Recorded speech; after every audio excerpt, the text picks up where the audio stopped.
Today discuss about কব content calculation. আজকে দেখাবো রিং মেশিনে কব কন্টেন্ট কিভাবে করতে হয় ইন রিং ফ্রেম।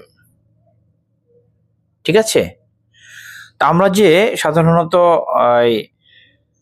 রিং মেশিনে আমরা সাধারণত যে ওয়েট সেটিং দিয়ে থাকি যে কবসের ওয়েট কত হবে, ঠিক আছে, সেই ওয়েটটা আসলে কিভাবে ক্যালকুলেশন করতে হয়। হ্যাঁ, একটা মেশিনের রিং কবসের যে ওয়েটটা কত হবে সেটা যে আমরা রিং মেশিনে যে আমরা সেটা সেটিং দিয়ে থাকি, ঠিক আছে।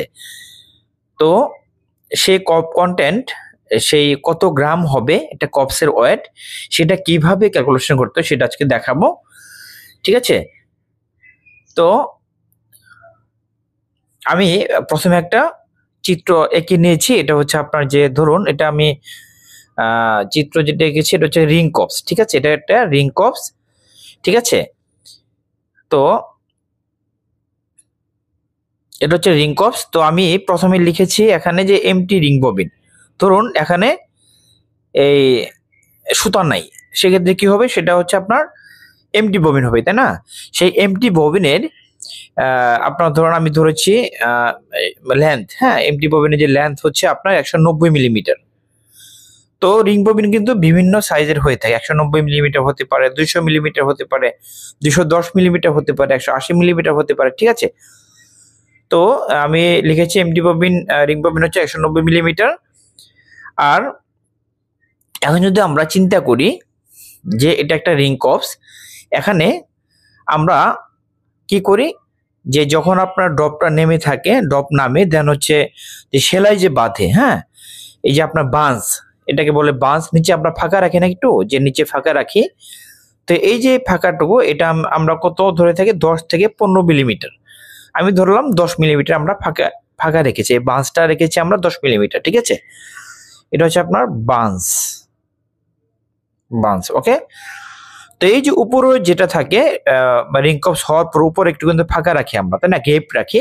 সেই গেপটা হচ্ছে আপনার 5 মিলিমিটার, 5 মিলিমিটার। তাহলে 10 আর 5 15 মিলিমিটার আমরা কি করি, যেটা আমাদের বাদ দিতে হবে। টোটাল রিং ববিন এমটি ববিনের যে লেন্থ আছে সেটা থেকে আমরা 15 মিলিমিটার আমরা বাদ দিব, ওকে, ঠিক আছে।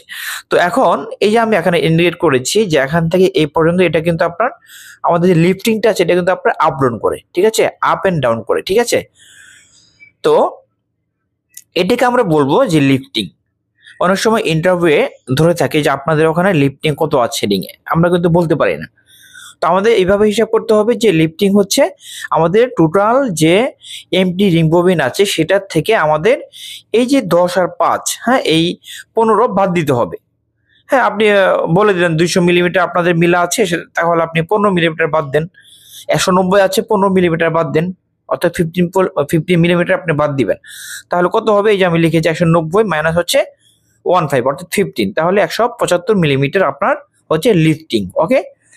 আচ্ছা, এরপর হচ্ছে যে আমি লিখেছি we know 1 inch 1 inch equal 25.4 millimetre, এটা আমরা জানি, তাই না। এটা কিন্তু এটা আমাদের লাগবে, এটা আমাদের জানতে হবে। এরপর হচ্ছে রিং ক্যাপ ডায়া, এটা জানতে হবে। রিং ক্যাপ ডায়া আপনার এক এক মিলে এক এক রকমের হয়ে থাকে, 38 মিলিমিটার হতে পারে, 40 মিলিমিটার হতে পারে, হ্যাঁ, 38 অথবা 40 মিলিমিটার অথবা 45 মিলিমিটার অথবা 42 মিলিমিটার, ঠিক আছে। তো যাই হোক, রিং ক্যাপ ডায়া ধরেছি আমি 40 মিলিমিটার, 40 মিলিমিটার। তাহলে